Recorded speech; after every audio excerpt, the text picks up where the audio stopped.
Alright, it's the Maths Done here again, giving you lessons from lessons learned as a student and a tutor. So, what we're going to be talking about is how to use your mock papers. How to use your mock papers. Now, this is a common thing I've found with students. Anytime the mock is coming up, they get jittery, they want to do extra work, they want to speed up their work process. I want to do well on my mock. If the mock counts towards your final grade, then I understand the extra push.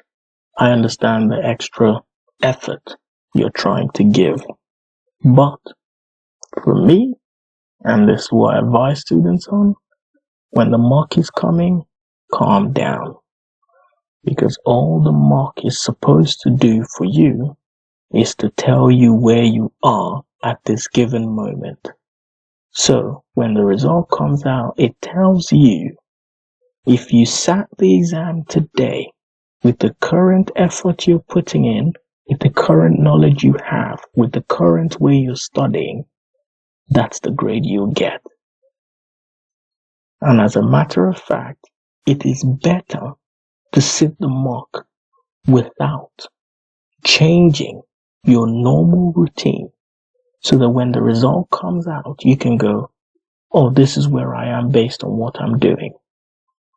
Now that gives you a clear picture of what grade you are likely to get or the range you fall into with your current work rate, process of studying, and your pattern. So what you can then do is have a good assessment of yourself and say, okay, do I like the grade I see? No.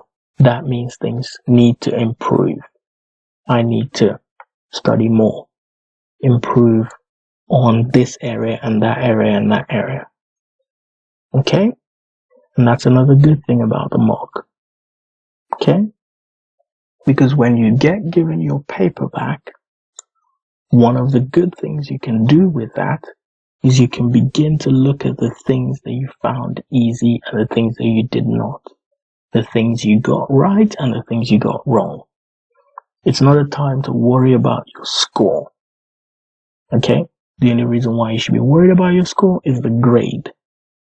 After you see that grade, then you go another level deeper, which is you go specifically to each question that you missed and you look at why you missed it.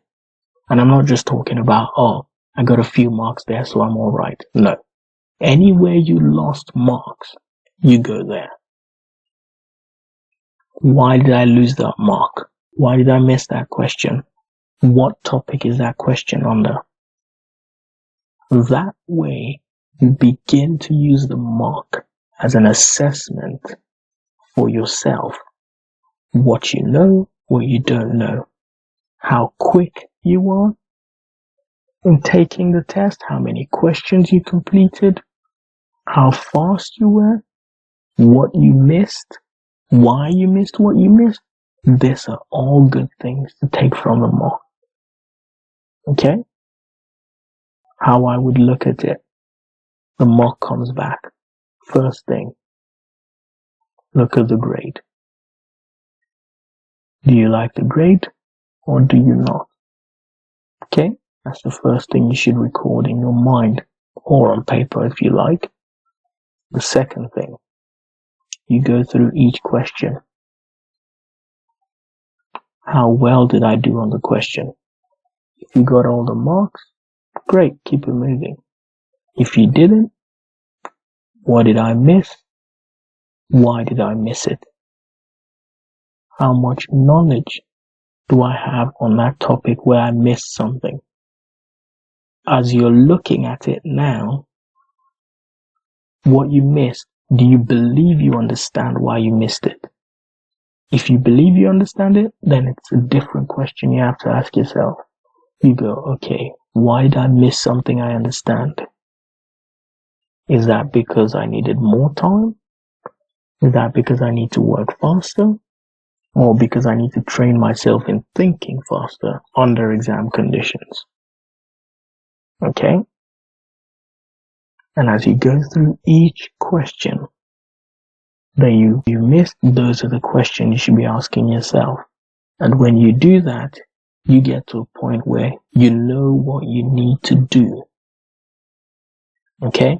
The mock then informs you, or the mock results then informs you, okay, these are the topics I struggled with, and this is why I struggled with them. And this is the grade I got. This is why I didn't get better. Okay?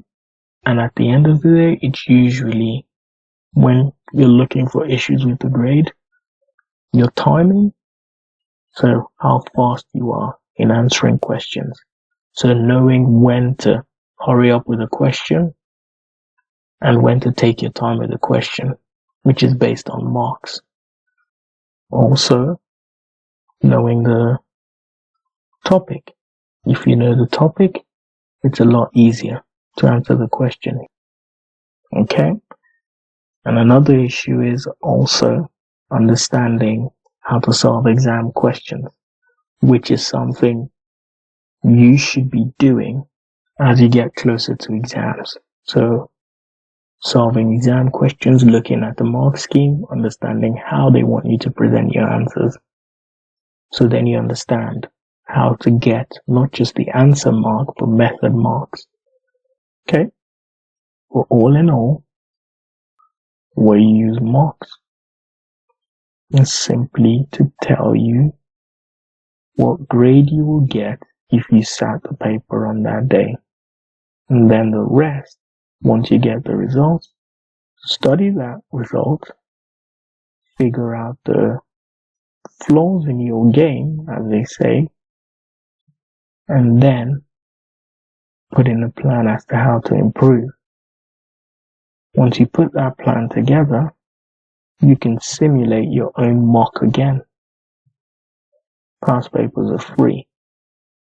And then see what you get. If you do better, then you're on the right track. If you don't, it's back to the drawing board. And that's the process, people. And that's all I have to say about that. Remember, no start, no middle, no end. Just trying to give you lessons learned as a student and a tutor.